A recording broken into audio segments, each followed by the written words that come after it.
Hello, this is Richie from the Metal Cell podcast. I'm delighted to welcome Svet Kant to the show. I have Santiago and Darragh here. How are we, lads? Hey, great. Hey, what's up? Thank you so much for having us. It's great to have you on. You know, I wouldn't have actually probably met you only through Zoom, really, because, I mean, sometimes bands come down to Cork maybe once or twice a year, maybe, max. So Yeah, no, sure. We were discussing possibly doing it late last year, but then sure one thing led to another, and then all this happened. So yeah, I haven't got pushed back a little bit, unfortunately. yeah, I know it's mad. Sure, look, let's have an old bitch fest about COVID-19 then and get it out of the way. So It's a disaster in addition to live acts and stuff. Exactly. But I presume a lot of you are getting work done then in relation to writing new material and stuff, yeah? We've been very busy. Santi, you want to take this one?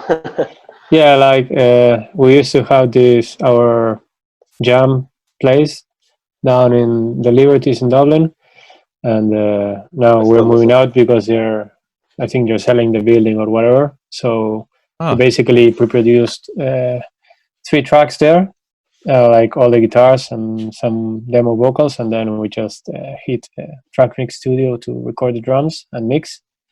So that's pretty much done now. We just. So was this the update that you released with an EP? Is it? Yes.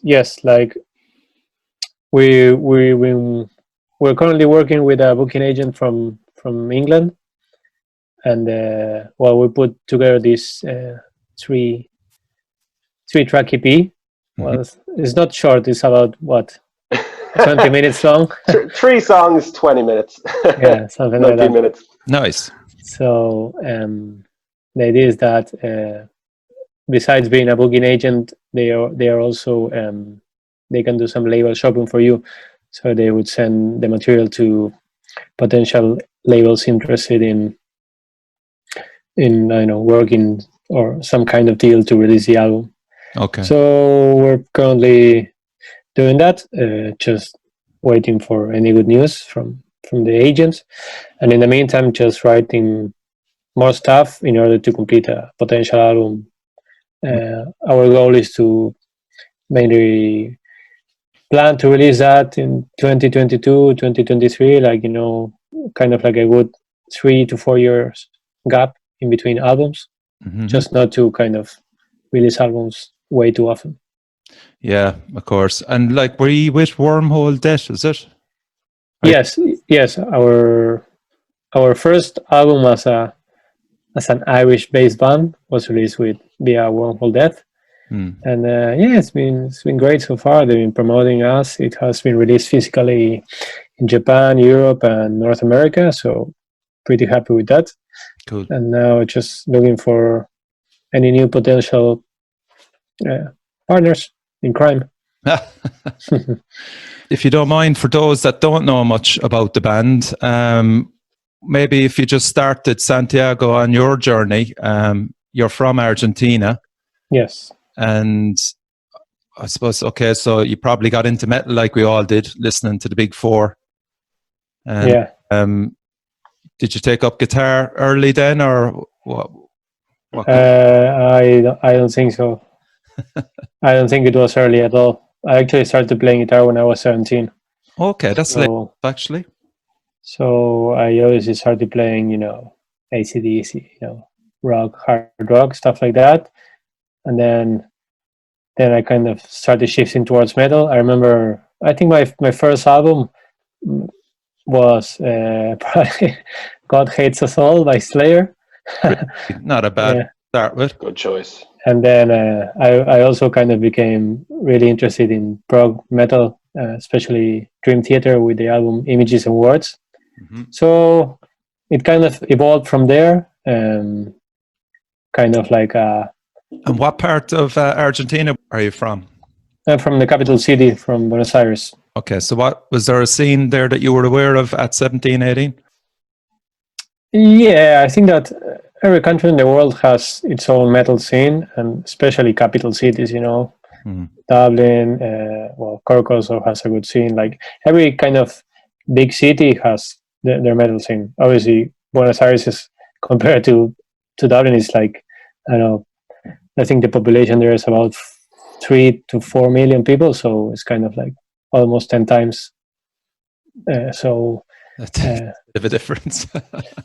yeah, and so yeah, there's I mean, like in every scene in the world, there's no audience for local bands, but there's always audience for the big bands. Yeah. So that's when the big bands come to town, the place is packed.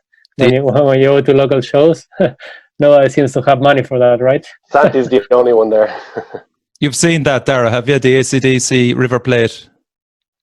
AC/DC what, sorry? Live at River Plate, AC/DC?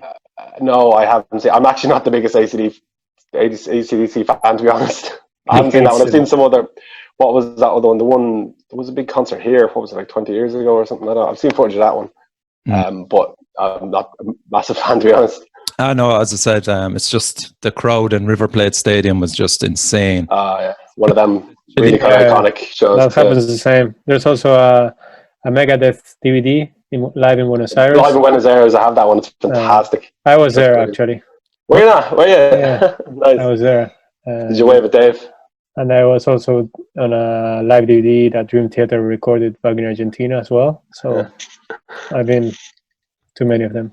And actually, my first metal gig was in River Plate as well. It was the Monsters of Rock, and it was Kiss was headlining, and main support was Pantera. I was 10 years old. Jesus Christ. Had it? Yeah. Heft. Jesus. 95, I remember perfectly. Who brought you to it? The sister of a good friend of mine. Like, she was older than us.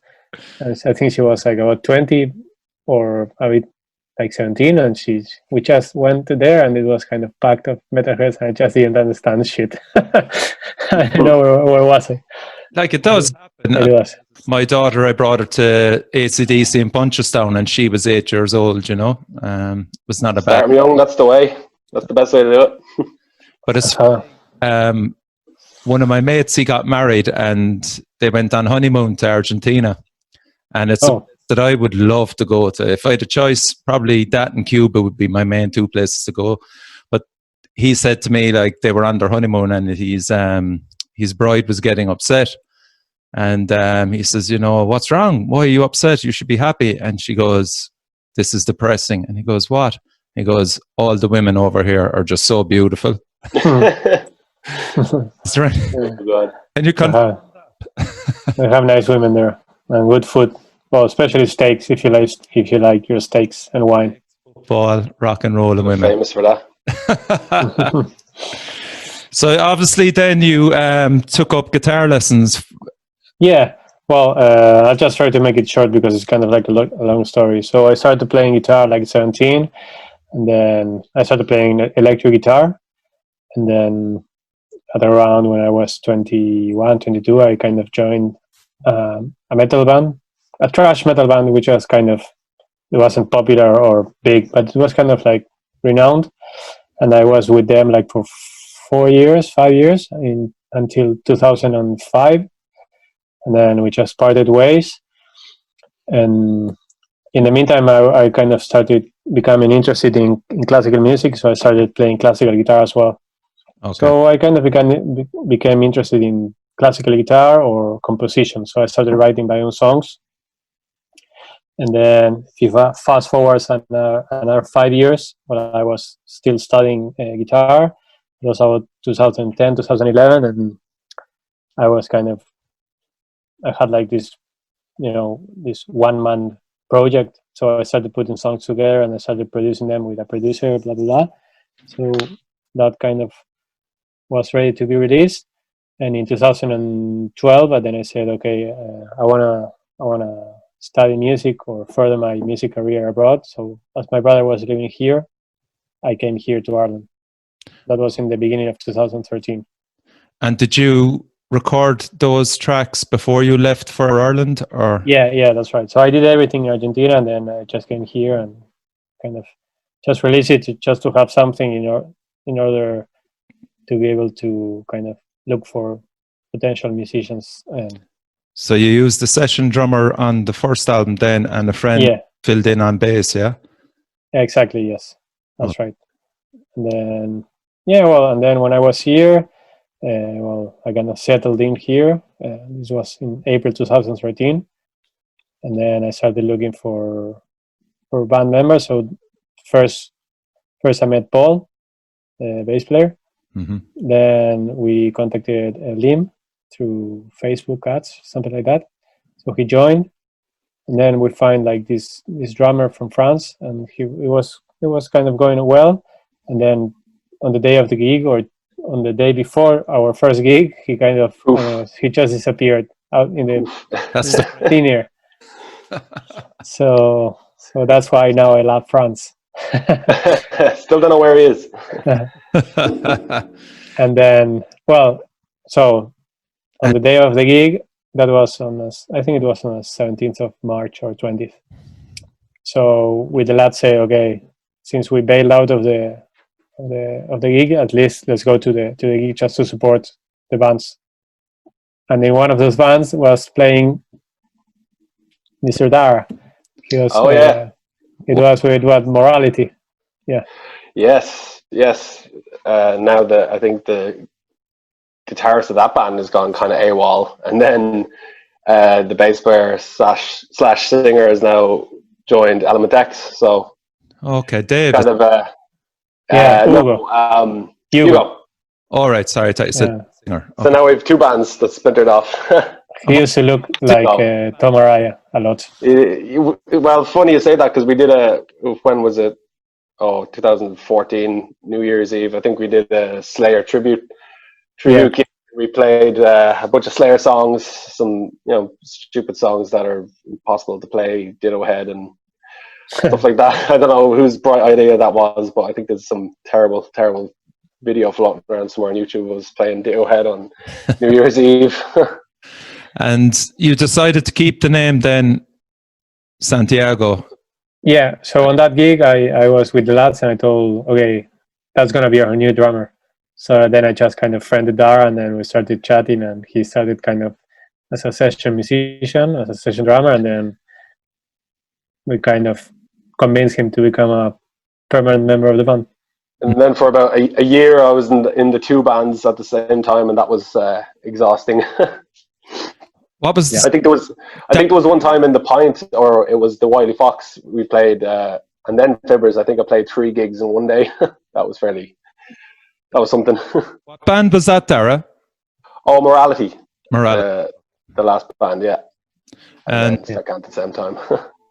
It's so hard to find drummers. We were only on about that in the last podcast. I know. And a lot of drummers tend to be in 3 or 4 different bands. I think I was in the 3 bands actually for about 5 minutes. I think we had our first gig next door to where I live in Blessing. I think we had our first jam there.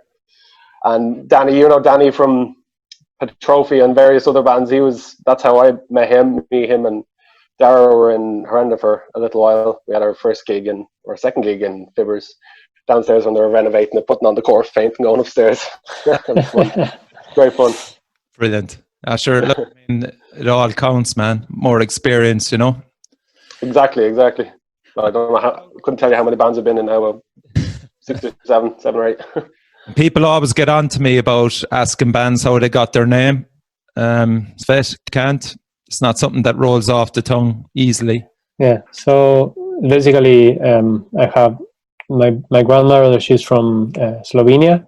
So when I was kind of putting names together, I kind of was looking for the concept of holy failure or holy denial.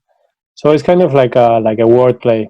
Svet is kind of like holy in Slovenian, and then Kant is just kind of like Kant sounds like cannot, the 2 words cannot, can't, and I think it also means something like denial in some Slavic language or something like that. So it's the concept of the name of the band is around the holy, how important denial or a failure is if you actually adopt it in the correct way in life. So whenever you kind of hit your head against a wall really hard, you can either kind of learn from it, or you can either become bitter about it. So it's kind of like life karma, how it always teaches you to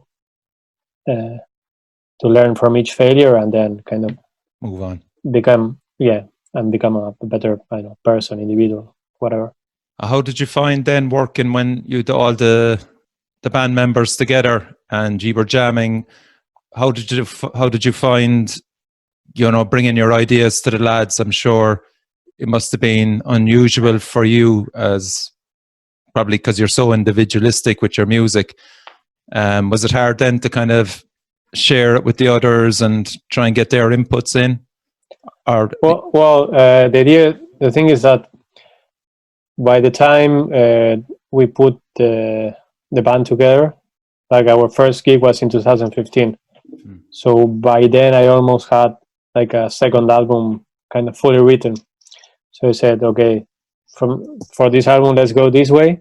And now for the new material that we're working on, like I'm kind of trying to step away a little bit from the writing of music because like it's been like too overwhelming. Like it's kind of, so I want, instead of me doing everything or most of it, I just want people to bring their ideas and kind of write more as a band, or at least have a lot of more input from other people, so that everybody feels like they're contributing, and it's also more motivating for everyone, and I kind of have like a little break for myself.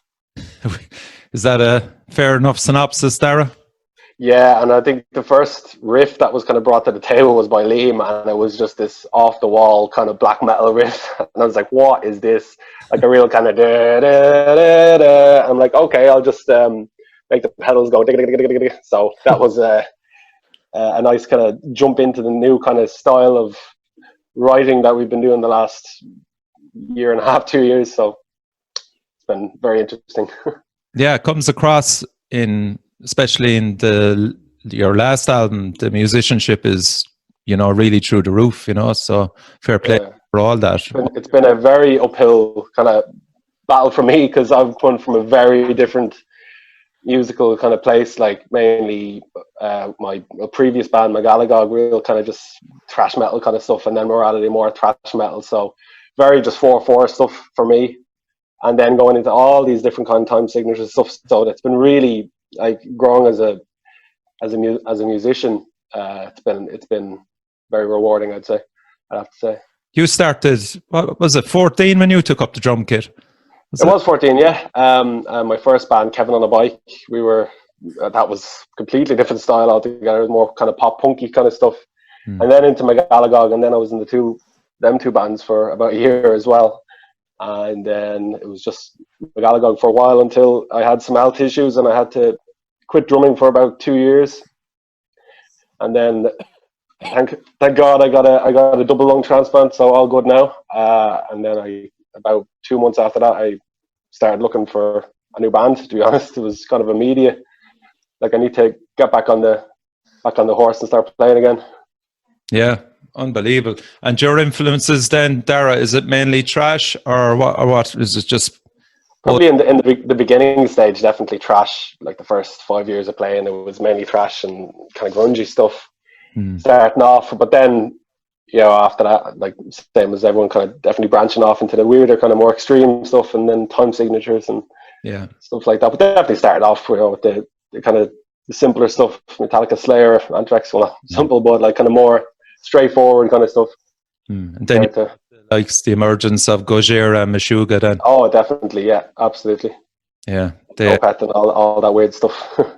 They definitely brought up the whole level of playing for everybody, I think. Absolutely, yeah. Like even just practicing at home on my own, trying to play Gojira, and you're just like, oh, like I just want to throw down the sticks. I'm done. And Santiago, what kind of gear then do you use? Do you basically upgrade every year or two, or are you quite content with the equipment you have at the moment? Well, I actually, how like musicians tend to accumulate shit rather than get rid of it. Well, I'm trying to go the opposite way. And like previously, I still have it. I have like this Mesa Boogie tri-axis and preamp, whatever, and it's like it weighs like a ton. So bringing that to each gear, it was it was enough. And so I said, okay, I'm just gonna try to keep it as simple as possible, because like if you want to move, sometimes it's better to keep it simple. So I just got, well, I didn't just get it, but I bought a couple of years ago, a camper, the robot. which is has become like very popular in the last couple of years, because it's like you just load your profiles. You can buy them online, or sometimes Mick from TrackMix Studio, he puts them up for free on his website. So like it's really handy. I just use that. Just bring that little piece of shit, and you just connect it to. You can connect it to the PA or to any amp, and it just works perfectly fine. And for the guitar, then I used to have like 4, 6 guitar. I just sold them all. I just stick to my one electric guitar. And then I also have my other classical guitar, which is for other purposes. So I just try to keep it as simple as possible. Yeah. And going away then on tour, you went to Russia. Mother Russia, yeah. Yes. What an experience. Oh, it was fantastic. It's great. How did it happen, lads? How did that come about? Well, they contacted us, didn't they? Yeah. I think the guys from the booking agency just contacted us via Facebook. And then it was originally supposed to happen, I think, in January of 2017. Sorry, in December or November of 2017, and then it kind of got pushed back to July 2018 with the World Cup. And I remember now. It was like, Russia is a really, really peculiar country. I remember when I first landed there, I felt like I just landed in another planet. Like everything was familiar. Everything was very familiar, but so different at the same time. At the same time, yeah. I got that too. You played 9 gigs in all. Yep. Yeah. Your guess is as good as mine, and some of them I don't remember. Was it? Yeah. Was it? It really wasn't, to be honest, because we were doing huge treks between gigs, like 10 hours. I think 10 hours in a bus, like almost straight. So, like, you do not want to be hungover doing that. So I think to be honest, we only really drank twice, 2 or 3 times. Yeah, only on our last night we really drank. Only on our days off. Oh, so, yeah. Like maybe you had a beer after the gig, just to celebrate with the promoters and some of the public, and sell some t-shirts, sign some shirts, whatever. But it's not that you were going out on a how do you call it, on a bash and just. We definitely had a bash on the last one. We found this karaoke bar and we stayed there till about 4:00. I think we had to be up at about 8 for the 2-hour drive to the airport, then the flight from Moscow to Germany, I think, and then back home. Yeah. So fairly big trek, but it was definitely worth it. And a tour like that would bring you closer together. Absolutely, yeah. Like, but unfortunately, because of work reasons, it was only just the 3 of us. It wasn't the full band, so we had to do a bit of serious hats off to Santi. In a week or 2 weeks notice, changing, being able to play all the songs on guitar to bass. So that's crazy. I don't even know how we began to do that. Jesus. So much respect there. Yeah. Like in the tour, like we've always, when you live in the same country and everybody lives in their own home, like you never experience what is to be on a tour 24/7 with the same people for 10 days in a row. So obviously there are some rough edges that need to be kind of polished all the time, because like all of a sudden you're kind of forced to live with other people that you never lived with, right? But I think that overall, like, we only had like 1 or 2 discussions, but it wasn't that of a big deal. Everything was kind of really, really sound. Alcohol was definitely involved in those. Yeah. Always. But, yeah. The public and the audience in Russia, they are very warm, despite all the movies from America saying that the Russian people are cold and kind of cold. I was completely kind of shocked at how warm everyone was. They were unbelievably nice. Yeah. Mm. Yeah. Free vodka. A lot of free vodka. There was a bit. You had the album then to for them to buy as well, had you? The Visage Unbiased at that stage? Yeah. We brought. That was just ready. Yeah. We brought albums and we brought T-shirts. And did you sell them out? No, not everything, but we sold A fair bit, like. a fair bit. Yeah. So let's just talk about your last release, actually, the Visage Unbiased. Mick Richards, Track Mick Studios. How did you come by Mick? Oh, he's a wizard. I've worked with him twice before that in previous bands, so nice to be back. And Santiago, had you come across him before that? No. Like I'm in a couple of Facebook groups, right? Mm-hmm. And metal groups, obviously. And I think he posted, or maybe one of the band members posted a video. I think it was the devil. What's the devil wants her swagger back? That's the name of the band, right? Yeah, the devil wants her swagger back. Now they changed their name to Displays Hell.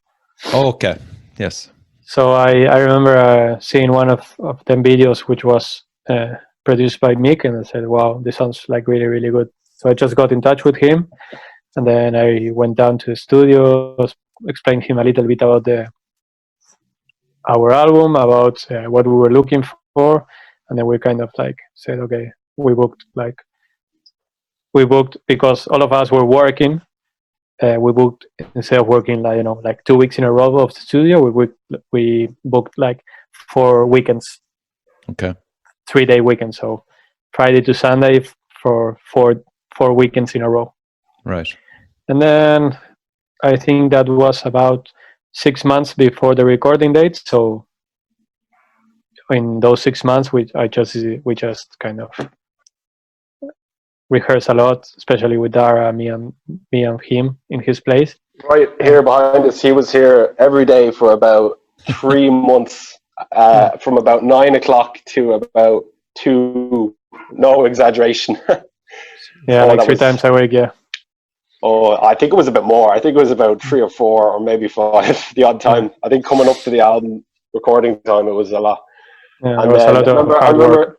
it was just before your birthday. We were out, and it was kind of a late night. I remember, and I think I was getting like the last bus home, and we were having many beers. And I said jokingly, I was like, "Oh, so practice first thing tomorrow, yeah?" And I think you took me seriously, and then at 9 o'clock, 9 o'clock in the morning, I'm lying in bed, hungover, and all I hear is just, I'm like, "Oh no!" Oh, I thought he was joking. Brilliant. But we worked very, very, very. It was very hard, kind of structure of all the practice to get the album in kind of recording shape. But we did it. I think it was about 2.5 months straight, kind of like that. Yeah, I think it was over the summer, right? Yeah. I think it was. We only had about 2 songs kind of done before that, and then I think we learned, what was it, 5 or 6 songs kind of straight in the 2 months, from like me not hearing anything to the finished product in that amount of time. Some going, yeah. You needed all that practice. Very difficult. It's actually one of the hardest things I've ever done in my life. But I couldn't be more proud of it. Yeah, absolutely. And were Wormhole Debt on board at that stage, lads? No, actually, it's funny because I remember we were rehearsing once at Darragh's, and he was dropping me or picking me up at the how is it called, the square in Tala, and I received an email from a producer in Italy telling me that they liked our sound and they were interested in producing our album, and that they had connections with Warhol Death, so it would be a good idea if we went and recorded it down in Italy. But I said, look, man, we already have the studio booked with Mick, so like it wouldn't be worth it. So what we did was basically we produced all the album, and said, okay, now I have the album ready. And so then I basically went label shopping. So just kind of basically I kind of did like a research, like market research. So I took a list of all the bands that I like, of all metal bands that kind of could come closer to us, and I just went on finding out all the labels they were in, and then I basically sent an email to all the labels of all the bands that we like, and then we had a couple of negotiations and kind of talks back and forth with like about 4 or 5, and then we just stuck to Wormhole Death. Yeah. And then how did Death by Metal come on board then? They contact us through Facebook. So they're trying to, like, we had like a couple of opportunities to go to America, but obviously it got delayed for obvious reason. I think. Sorry? They're based in Missouri. Yes. So yeah, I talk to them like regularly, like now not so often because of the pandemic, but we're trying to see if we can book a couple of dates over for summer of 2021, which is about good 9 months. So technically things should be fingers crossed. Things will be quiet down a bit. Don't know. Yeah. And Ted Jensen then. My jaw dropped when I saw him. How did it come about him of Gojira, Deftones, Pantera? I mean, how did that happen? Well, for me, it's the same process as finding a label. I said, what are the bands which is what you listen to? And you say, this is absolutely out of the roof. And then you listen to Gojira, you listen to Deftones, you listen to Megadeth, Metallica, whatever, and then you just go to the credits. Who's the mastering engineer, and then you just pick one. Sorry? And he agreed first time?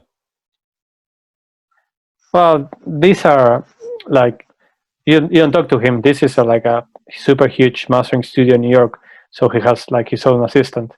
So you basically tell him, look, we're looking to master our album. What are your fees, your rates? This is the type of sound we're looking for. And then we go for it. Like the way I see it is, for me, and I think it's kind of like almost a common practice among the industry, that you always try to master the album with a different engineer than your mixing engineer, because this gives you like a new, fresh perspective of ears. You know, it's a fresh, objective pair of ears. Yeah. So, and you always know that once you get a product from them, it's gonna be market ready. Yeah, oh yeah, especially him. How did you feel about that, Darragh? How hard was it to keep it quiet that Ted was doing? Oh, I think I first told my dad, and then of course he went and immediately Wikipedia'd and he's like, Hotel California, and I was like, yeah. And it starts listing off all these names, and I was like, yeah, I can't believe it. And I think, well, actually, the first one that popped up, I think he did Endgame by Megadeth, and like that is one of my favorite Megadeth albums. Like of the recent ones, this side of the century, that's definitely probably the best one, I'd say.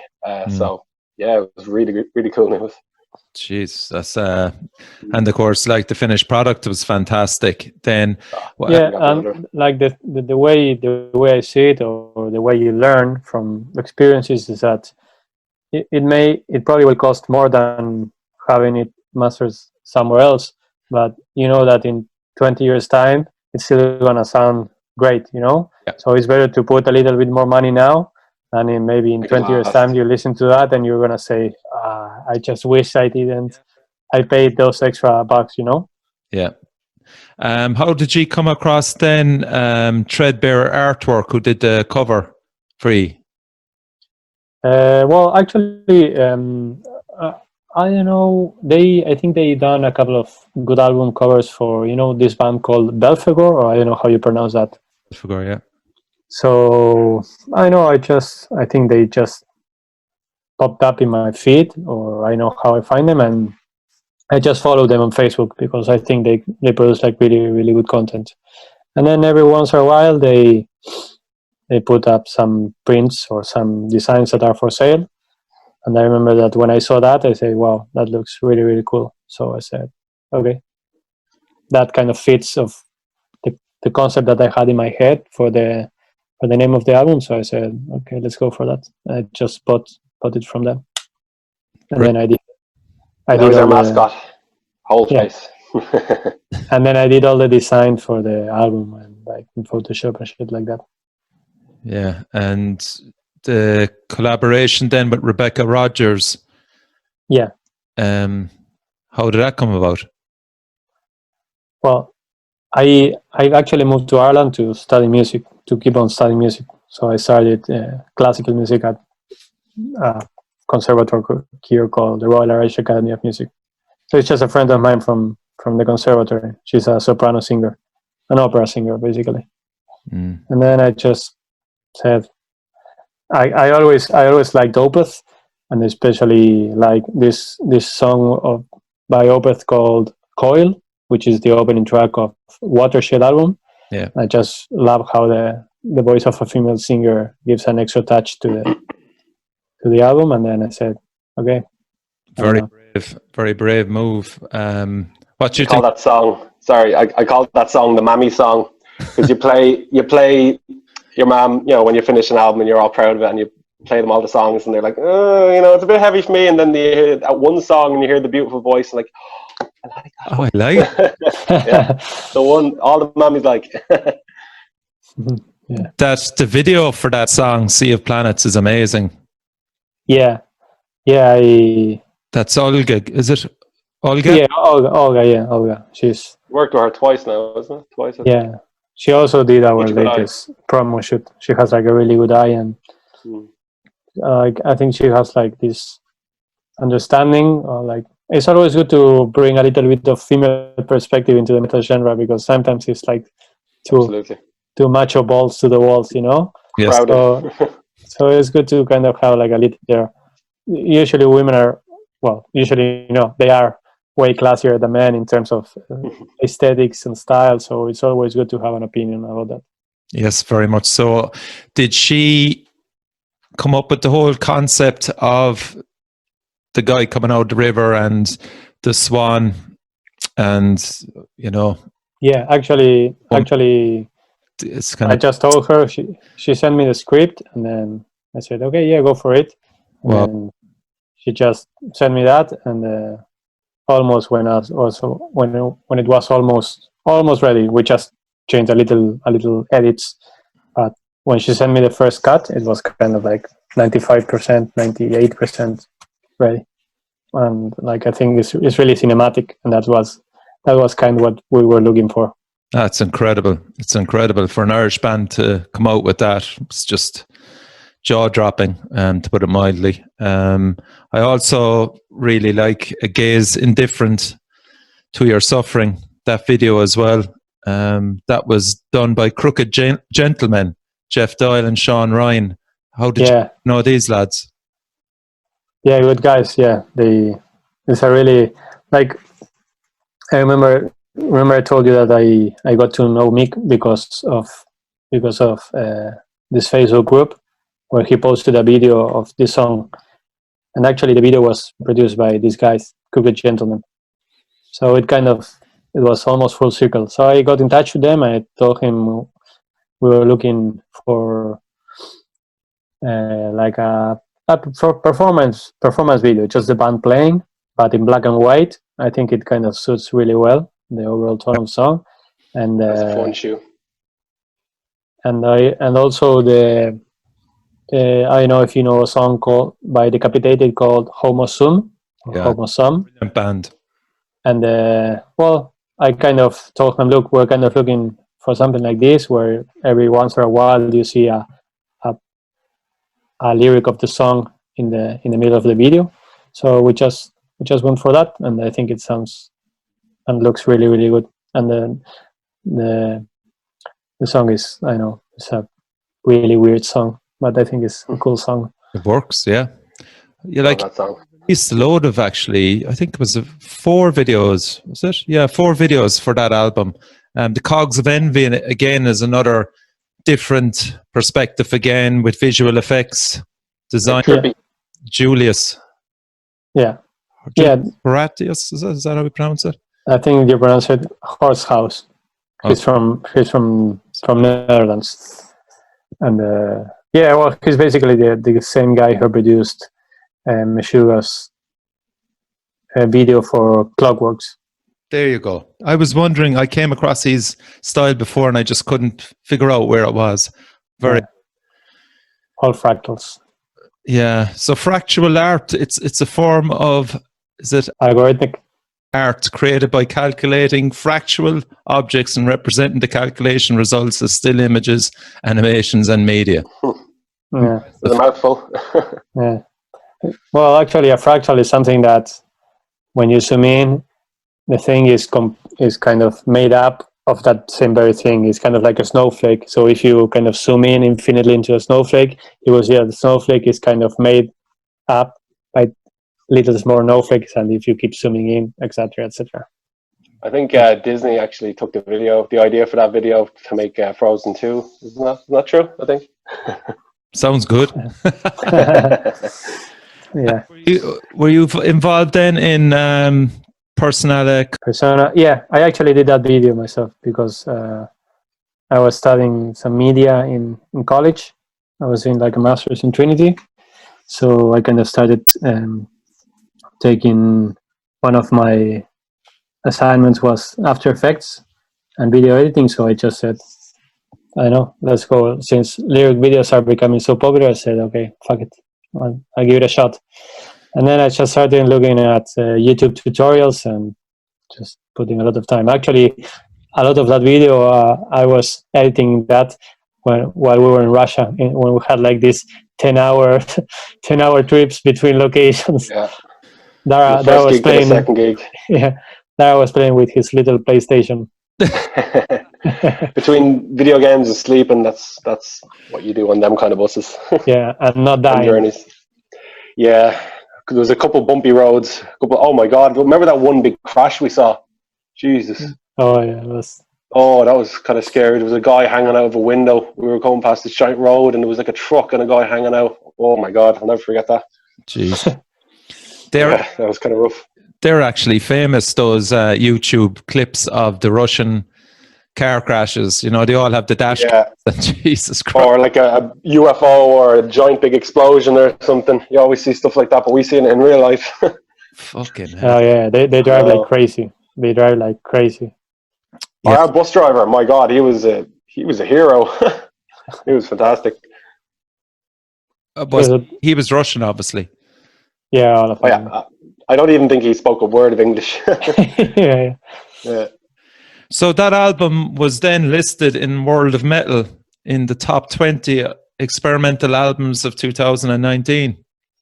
Yeah, in Brazil. Yeah. So that was pretty cool accolade. Yeah, I think we had like really, really, really good reviews, like from many parts of the world, like Brazil, like Metal Ireland. This is his favorite albums of the year, and then some.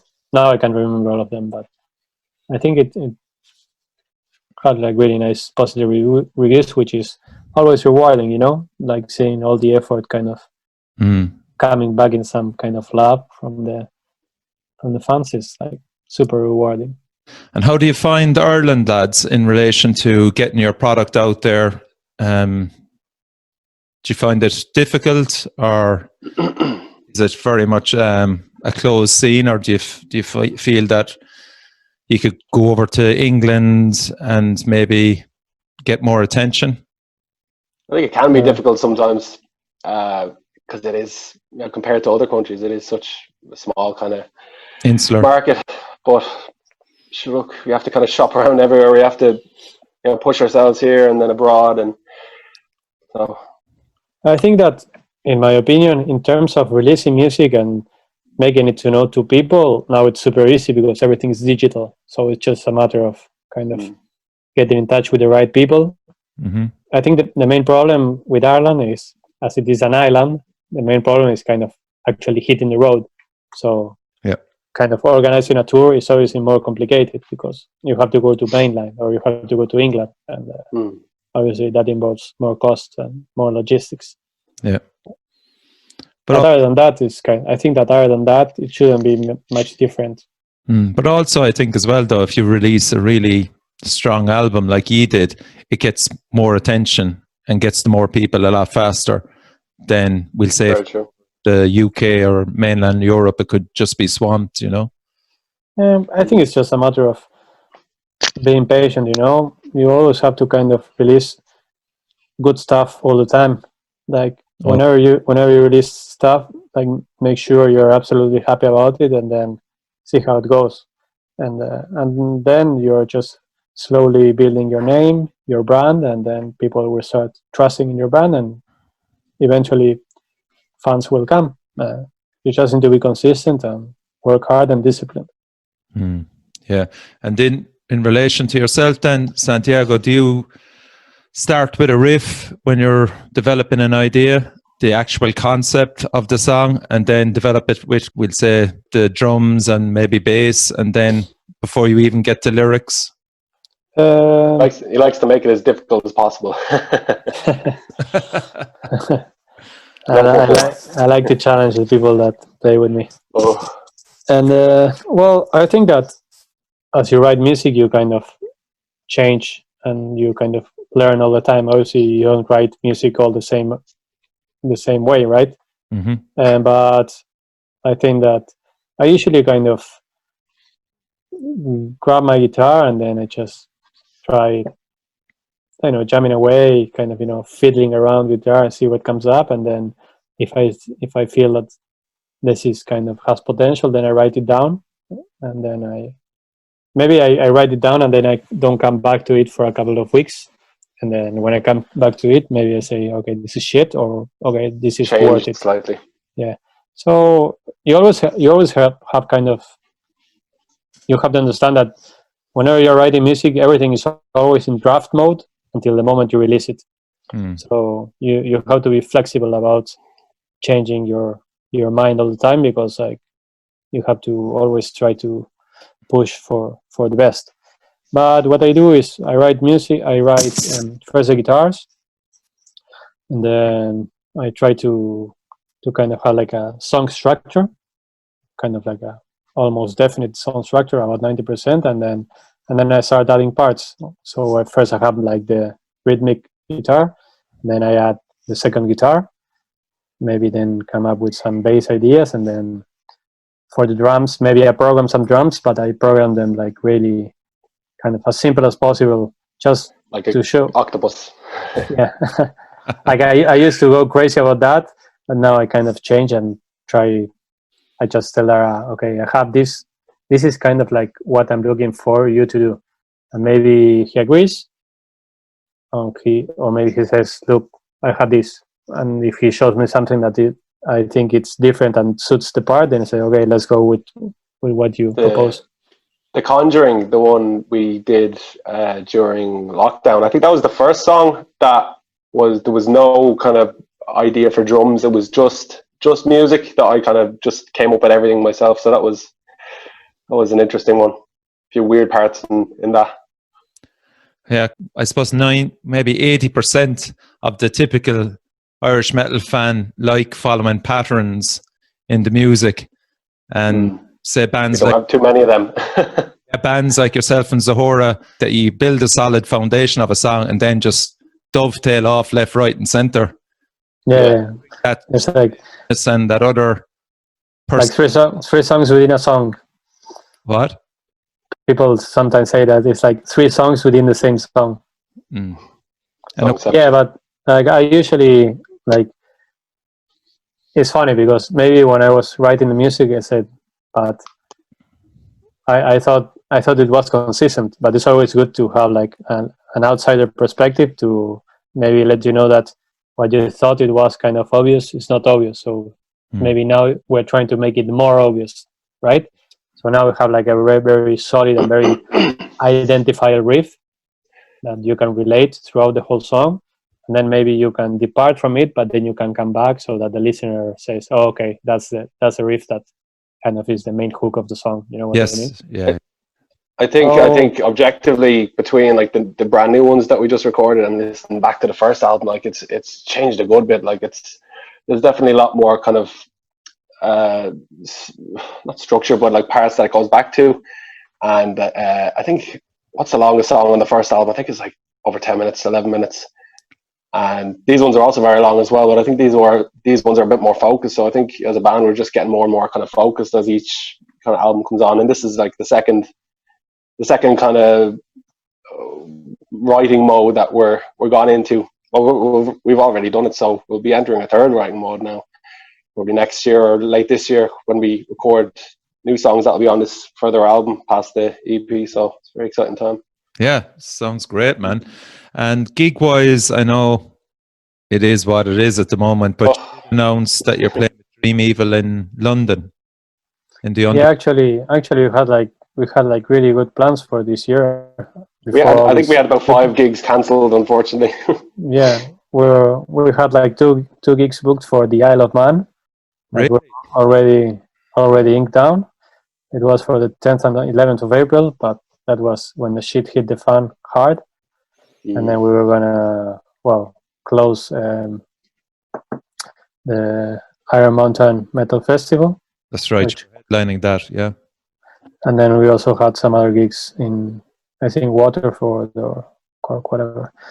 And now we're working with this booking agent, and then they got us this gig in London in the Camden Underworld, supporting Swedish Dream Evil. And yeah, we're really looking forward to that. Really cool spot, actually. I was in the Underworld to watch the Cro-Mags there. Yeah, it's supposed to be quite an iconic venue. Iconic, yeah. It's a great venue. The sound in there is fantastic as well. So that's a really, fingers crossed that happens. Yeah, a really good one. If it does come good in the end, you just don't know. Yeah, and also we're trying to kind of build our international scene gigs, right? So maybe I think we played in Ireland for a good 4 years in a row. Like we kind of played a lot of gigs, like almost 100 gigs in the last couple of years. So we think that it's time to kind of start also building the band's name internationally. So we had this great Russian tour, which was amazing. We also played a couple of gigs in Belfast, but playing London, playing England is always like a good thing to have in your CV, Yeah, absolutely. You did try to get through to Bloodstock as well with Metal to the Masses, didn't you? Yeah, we played a couple of instances, and it's funny because like sometimes there are so many good bands that don't get to the finals, but it's only 1 or 2 spots, so maybe there are like a good few bands that all of them could compete there, but only 1 or 2 can make it there. Yeah, I think it's always a good experience, and it's good to play. Always fun gigs. Yeah, fun gigs and with good crowds, So yeah. You learn from everything. I would love to see you over in Bloodstock. Actually, it's a perfect venue for you. It was just that last weekend. There wasn't the last couple of days. It was meant to be on, unfortunately. We did 5 years in a row in Bloodstock, and then moved on to Brutal Assault. So, yeah. Oh, give anything to be in a field getting lashed on with a very expensive pint, being half deaf right now. I know. It's the worst, man. It's the worst. It really it comes into festival season. I have my head in my hand just going, oh my God. Because we've been doing it for years, just going across to Hellfest, going to Bloodstock. We're all suffering, really. You'd see us all the same gap Facebook at the same time going, don't put up any picture last year or the year before. The last couple of days, everyone's the exact same thing. It's like, I should be wrecked in my tent right now. We've gone from the tents now, Darragh, man. We're senior citizens at this stage. Oh, glamping. Nothing wrong with that. I would hate to get into a tent. Maybe but after that, I've had enough, Yeah. It can be. You need your shower. Right? Need your shower and your bed. And the air. Oh, yeah. What about social media, Santi?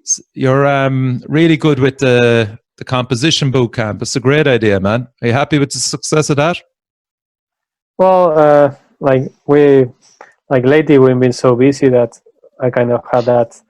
Like now we're doing this kind of funny diary thing, COVID. which most of them are being done by Darragh, and I just kind of compile them and try to add some stuff of the band.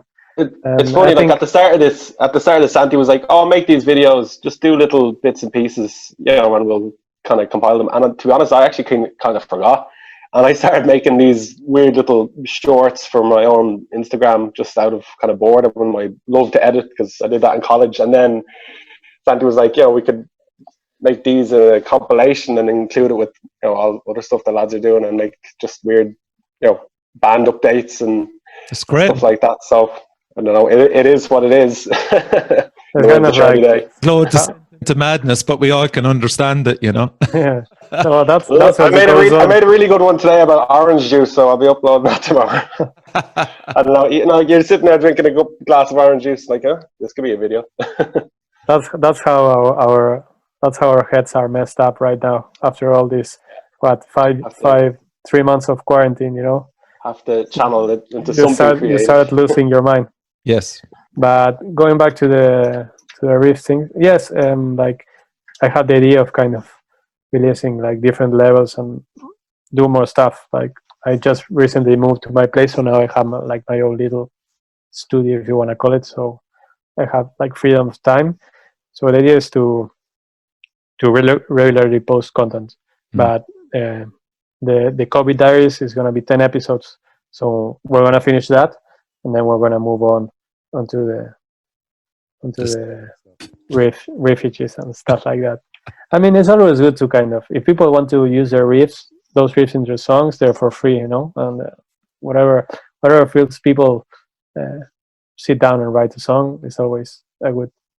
And it's quite rewarding, Yeah, of course. I mean, you have to look back at maybe your 13 or 14-year-old self, and if you came across that YouTube channel, it's very user friendly, and it's certainly the way you, I suppose, coach it. It's very easy as well. So I mean, that's like I think YouTube is a great place for tutorials and for people who are do-it-yourself focused.